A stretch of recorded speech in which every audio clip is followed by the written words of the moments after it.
The first sign is not the note. It is the way the market quiets when she passes through it. Not silence. Nothing so obvious, but a thinning. Voices soften. A merchant lowers his tone halfway through a sentence. A woman who had been laughing moments before turns her head just enough to watch her go by. She feels it between her shoulders. That awareness that has nothing to do with vanity and everything to do with survival. She does not look back. She keeps her pace measured, her basket balanced at her hip, her attention outwardly calm. The keep's outer wall rises ahead of her, stone pale in the afternoon light. Guards posted at the gate in their usual configuration. Usual. That word no longer means what it did a week ago. She passes beneath the archway and exhales only once she is inside. The sound quiet, controlled. The courtyard is busy, pages crossing with ledgers, a groom leading a horse toward the stables, 2 guards in low conversation near the well. Normal. She moves toward the stair that leads to the administrative wing, already rehearsing the report she is meant to deliver. It is minor. Inventory adjustments. Nothing urgent. She does not expect to see him. The Duke steps into the courtyard just as she reaches the bottom stair. He is not alone. 2 guards flank him, closer than protocol requires. Not ceremonial. Not casual. Alert. He stops the moment he sees her. Not abruptly. Not dramatically. Just enough to signal a change in intention. Come here, he says. It is not a command. It is worse than that. She adjusts course immediately, setting the basket down near the stair before crossing the open space toward him.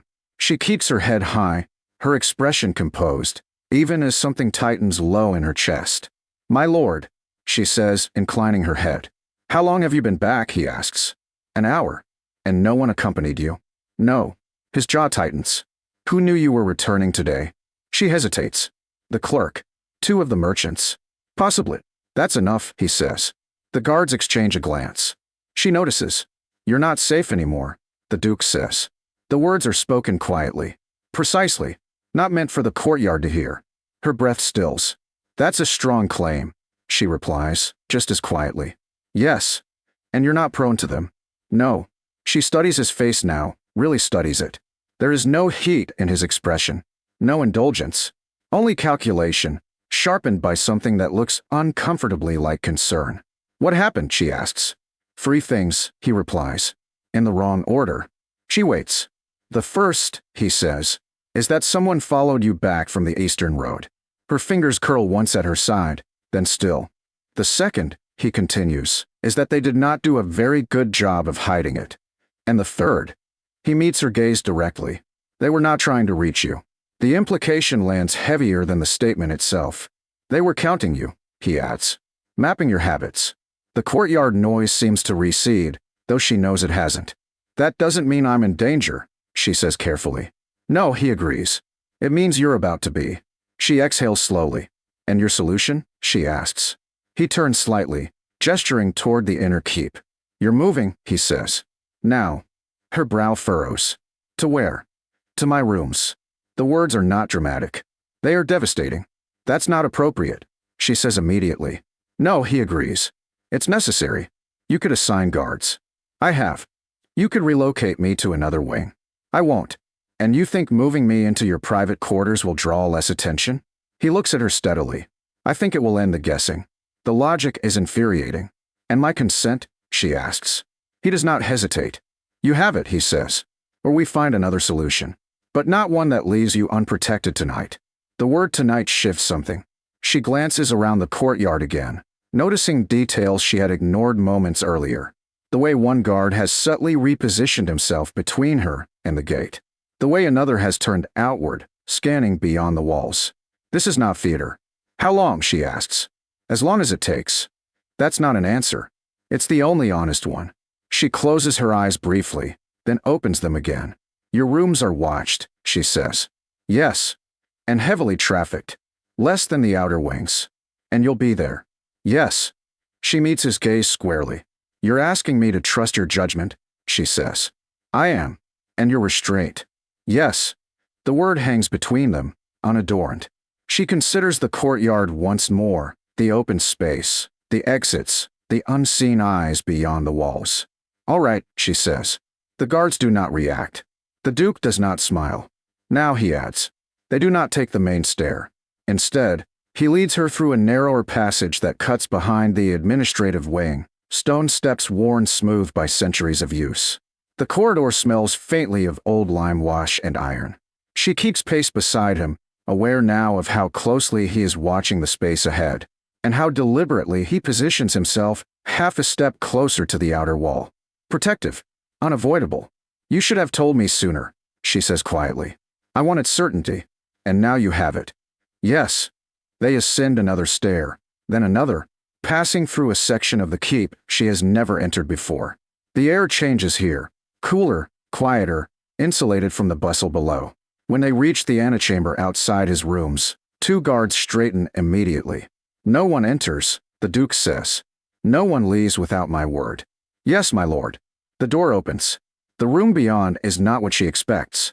It is not lavish. It is ordered. A long table with maps pinned in careful sequence. Shelves of ledgers. A narrow window overlooking the inner wall. A hearth burning low, unattended but warm. This is a working space.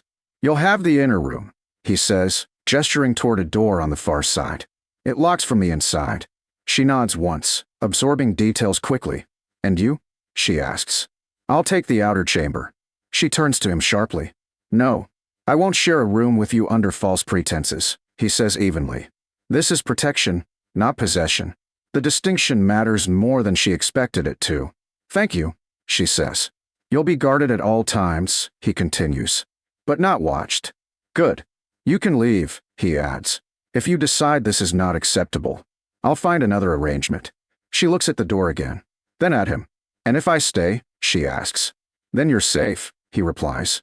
And the people watching you will stop wondering what it would cost to reach you. She exhales slowly. All right, she says again, this time without hesitation. She steps deeper into the room, setting her basket down near the hearth. Behind her, the door closes. Not locked, just shut. And as the keep settles into evening around them, one thing is already clear. This is not a story about being alone. It is a story about being chosen for protection, and what that proximity will demand from both of them. The first night passes without incident. That unsettles her more than noise would have.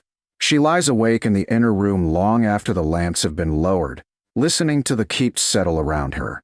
The chamber is spare but comfortable. A narrow bed, a writing table, a chest for belongings she did not expect to bring here. The door between her room and the Duke's outer chamber remains closed but unlocked, exactly as he said it would. Choice, not confinement. She turns onto her side, staring at the stone wall where moonlight reaches only faintly. Somewhere beyond it, the city breathes. Somewhere closer, guards shift their weight, boots scuffing softly on stone. And somewhere just beyond the door, the Duke remains awake. She knows this not because she hears him, but because she feels the same alertness in her own body, an awareness sharpened by proximity and threat both. It is near dawn when she finally sleeps. She wakes to movement. Not abrupt, not loud. The low murmur of voices outside the outer chamber, restrained but urgent. She sits up immediately, heart steady but quickened, drawing the coverlet closer as she listens. A pause, then a knock, not at her door, but his. Muted voices, the scrape of boots, the unmistakable sound of a parchment being unfolded. She does not move. She waits. The door between their rooms opens quietly. He does not enter. Stay where you are. The Duke says softly, his voice controlled. This is not for you yet. Yet, she repeats under her breath. When the door closes again, she rises and dresses quickly, movements efficient, practiced. She laces her gown, secures her hair, and sits at the edge of the bed, waiting. It takes longer than she expects. When he finally returns, the sky beyond the narrow window has lightened to a pale gray. There was a letter, he says. She does not ask how it arrived. Anonymous. Yes. And intended for me. Yes. She studies his face. Say it. It was not a threat, he says. It was a demonstration. Her fingers tighten once, then relax. Of what? Access. He steps fully into the room now, not crowding her, but close enough that she can see the tension in his jaw, the careful control in his posture. They described your route from the market, he continues. Where you stopped, who you spoke to, how long you lingered at the cloth stall. Her stomach tightens. They ended the letter by stating that they could have approached you, he says. and chose not to. Silence stretches. That's not reassurance, she says quietly. No, that's a warning. Yes. She stands. Then I won't stay hidden, she says immediately. He watches her closely. Explain. They want leverage, she continues. If I disappear into your rooms, I become valuable. If I move openly, I become inconvenient. That's a risk. Yes, she agrees. But so is becoming a symbol.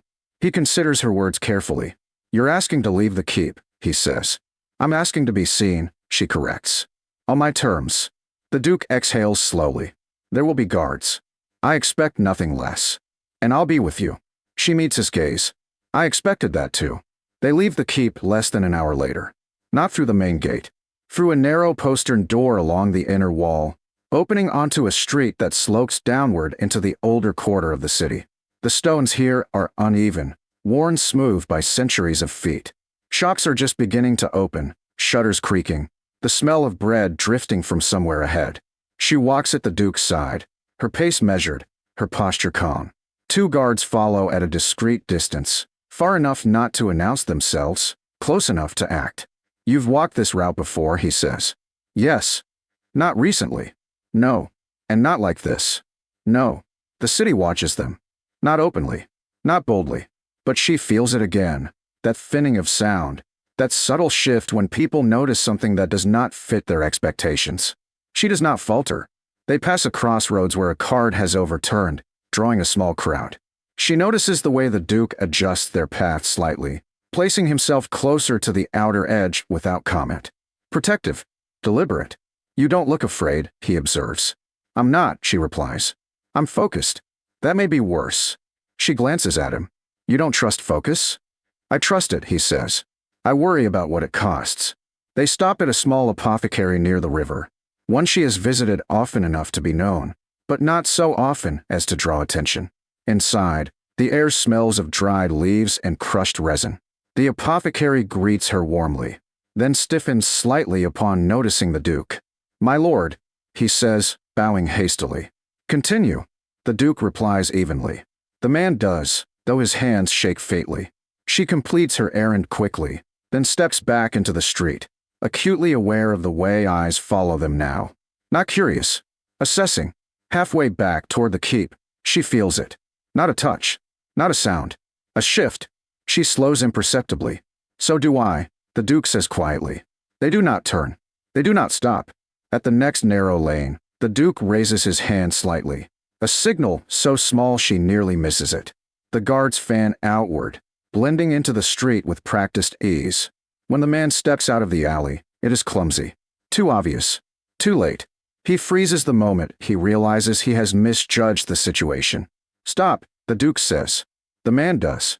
He is young, nervous. His eyes dart between the Duke and the guards now closing in. Who sent you? The Duke asks. The man swallows. I don't know names. Who paid you? Silence. The Duke steps closer, not threatening, not loud. She is not bait, he says quietly. And she is not reachable. The man breaks. The information is incomplete. Enough to confirm patterns, not enough to end them. When it is over, they continue on as if nothing has happened. Only once they are back inside the keep does she speak. You were right, she says. Yes. But so was I. He looks at her. They showed themselves, she continues. Because they thought they could. And now they know they can't, he replies. That night, the keep does not feel like a refuge. It feels like a command center. Maps are spread across the Duke's table. Names are listed. Routes marked. Guards repositioned. She stands beside him, not behind, not apart. You're not supposed to be here, she says lightly, gesturing at the maps. And you're not supposed to be safe, he replies. Yet here we are. She watches him work, decisive, focused, tireless. This is not the man of formal counsels or distant authority. This is a man who protects by understanding threat. You moved me into your rooms, she says quietly. And now I understand why. Yes. But you didn't use it to control me. No. And you didn't hide me. No. She meets his gaze. That restraint matters. He nods once. It always does. Later, when the maps are cleared and the hour grows late, they stand near the narrow window overlooking the inner wall. Torches burn below, steady points of light against the dark. You're safer here, he says. Yes. But you won't stay forever. No. And when this ends, we decide again, she finishes. Yes. The agreement settles between them, firm and unforced. Outside, the city shifts, unaware of how close it came to crossing a line. Inside, something quieter takes shape, not born of convenience or secrecy, but of shared ground under pressure. This is not about hiding together. It is about standing together when the world presses in. The city responds before the keep does. That is how she knows the balance has shifted. By midday, word has moved faster than guards ever could. Not the details, not the names, but the shape of it. Doors close a little more carefully when she passes. Conversations pause, then resume at a different pitch. A merchant bows where yesterday he only nodded. They are not afraid. They are adjusting. She stands at the narrow window of the Duke's outer chamber, watching the movement below. The inner wall is alive with routine now. Patrols changing, messengers passing through, the familiar rhythm restored. But something beneath it has changed. They've stopped testing the edges, she says. The Duke does not look up from the letter in his hand. Because the edges bit back. And because they've realized I'm not isolated. Yes. She turns from the window. That won't last. No. And when it breaks, she continues, it will break loudly. Yes. He sets the letter down, folding it once, then again, precise as ever. That's why we end this cleanly, he says. She studies him. Define cleanly. Public, he replies. Deliberate. Without spectacle. And without pretending nothing happened. No. The answer settles something in her chest. Then we need to choose where, she says. And how? He nods. I've already summoned the council. She raises an eyebrow. All of them? Yes. And the trade delegates? Yes. And the outer ward representatives? Yes. She exhales slowly. That is public. That's the point. The council chamber is fuller than she has ever seen it. By the time she enters beside him, the benches are occupied not just by advisors and clerks, but by representatives from the guilds, the outer districts, the river ward. Guards line the walls, formal but not aggressive. There is a hum in the room, not chaos, but anticipation. This is not a meeting. It is a reckoning. She does not sit behind him. She does not stand apart. She takes her place at his side. That alone stills the room. The Duke waits until the doors are closed before speaking. There has been an attempt, he says calmly, to assess the vulnerability of someone under my protection.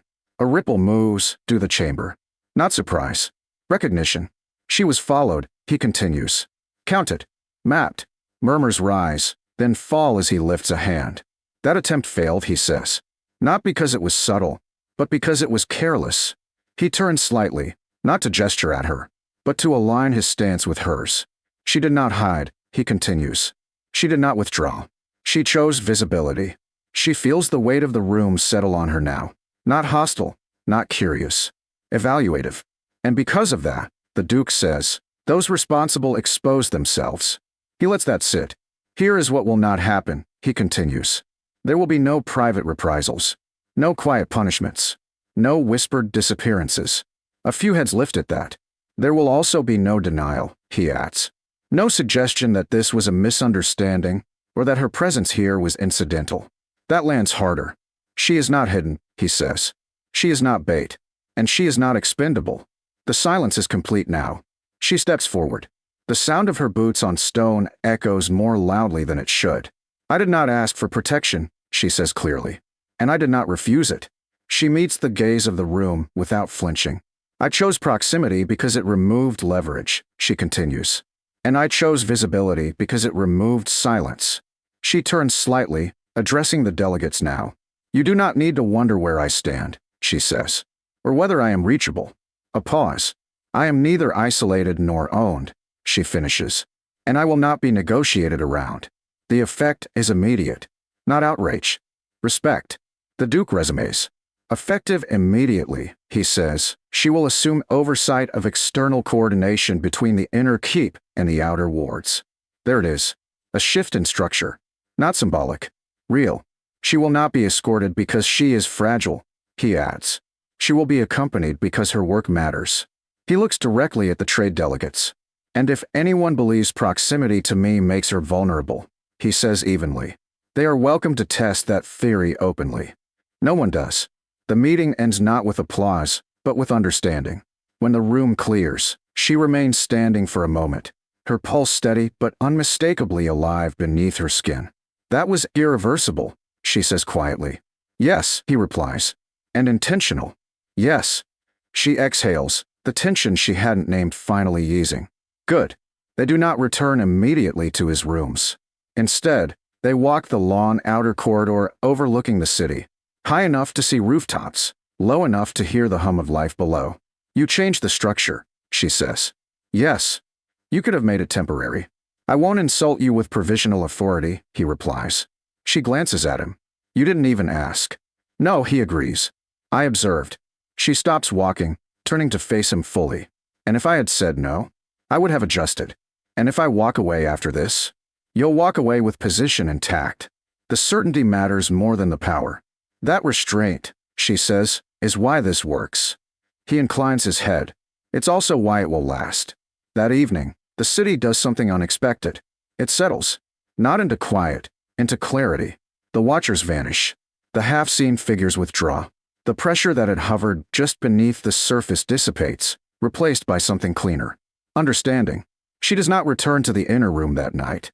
She does not need to. She stands on the balcony overlooking the inner wall, the air cool, the torches below steady points of light. He joins her without comment. You're safe, he says. Yes. And you're visible. Yes. And you're not here because you have nowhere else to be. No. She turns to him. You moved me into your rooms because I wasn't safe, she says. And you let me stand beside you because I am. Yes. That difference, she continues, is everything. He does not argue. They stand there as the bells mark the hour, clearly, unmistakably, heard by both of them this time. Not a warning, not a mistake, a marker. When she turns to leave, he does not stop her. When she stays, it is not because she is contained. It is because she is choosing, and the city, finally, understands that too. This was never a story about hiding in a duke's shadow.